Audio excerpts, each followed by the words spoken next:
What's your haunted house story that made you believe in ghost or paranormal? When I was about 26, my daughter was about 3. We lived by ourselves in a duplex/row home, whatever you call them. It was a nice size 3-bedroom house. I'm hearing impaired and we're hearing aids.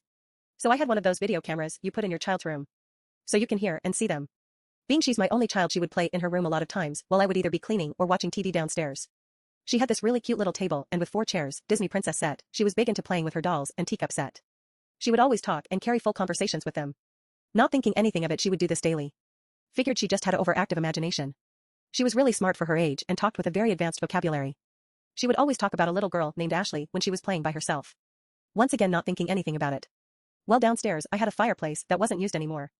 And most fireplaces have some type of mantel where you can put things. Basically a shelf if you want to call it. Mind you, my dot was about 3, she barely knew how to spell her own name. I was cleaning around the fireplace and I shit you not.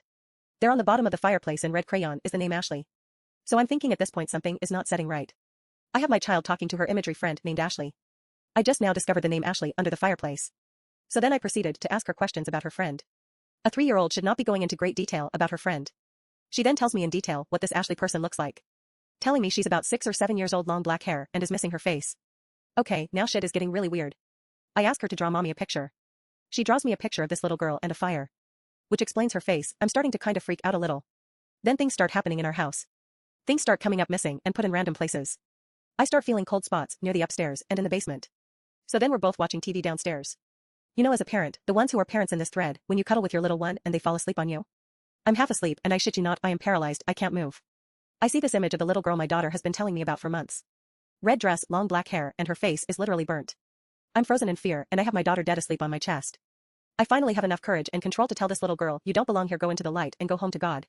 I swear after saying those words my daughter never brought her up again. It was by far one of the most realistic things I've ever encountered. I have a few more, but that's for another time. My daughter is 16 now, and she still remembers her friend. Also, I must note I brought it up to the landlord a few weeks after it happened. He literally froze when I asked if there was a fire. He said yes, in the basement a little girl named Ashley was trapped and wasn't able to escape due to the door being stuck.